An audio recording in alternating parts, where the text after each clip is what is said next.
Bull रखने का फ़ायदा है या नहीं, जो मेल है या बुल है वो आपका अच्छी क्वालिटी का होना चाहिए।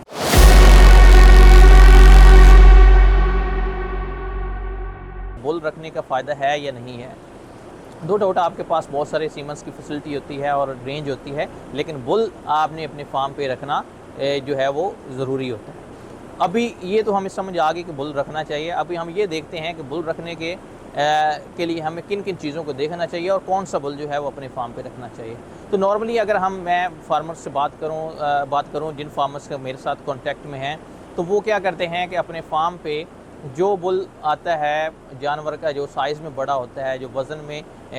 जो बड़ा होता है या जो खूबसूरती में, कलर में अच्छा होता है, तो हम उसको रख लेते हैं कि ये हम as a breeder bull use करेंगे। तो ब्रीडर बुल उसका यूज़ करने का फ़ायदा नहीं होता कि हमें उसकी बज़ाहिर रंग और उसके वज़न के लिहाज से तो हम उसको रख लेते हैं, लेकिन हमें ये नहीं पता होता कि इसकी जेनेटिक्स कितनी स्ट्रॉन्ग है, ये पीछे से कितना बुल जो है वो पावरफुल है, जो कि अगले एनिमल्स में तब्दीली लेके आ सकता है। तो हमेशा जो आप अपने हर्ड की जेनेटिक्स को इम्प्रूव करते हैं, जानवरों की नस्ल को इम्प्रूव करते हैं, तो वो आपका बेहतरीन तरीका होता है कि आप जो मेल है या बुल है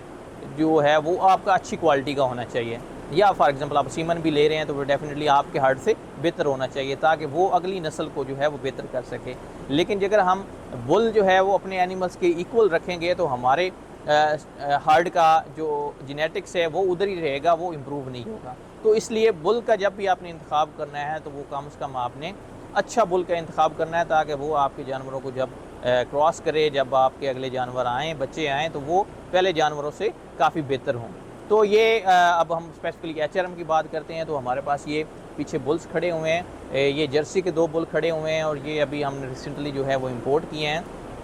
तो हमने जर्सी के जो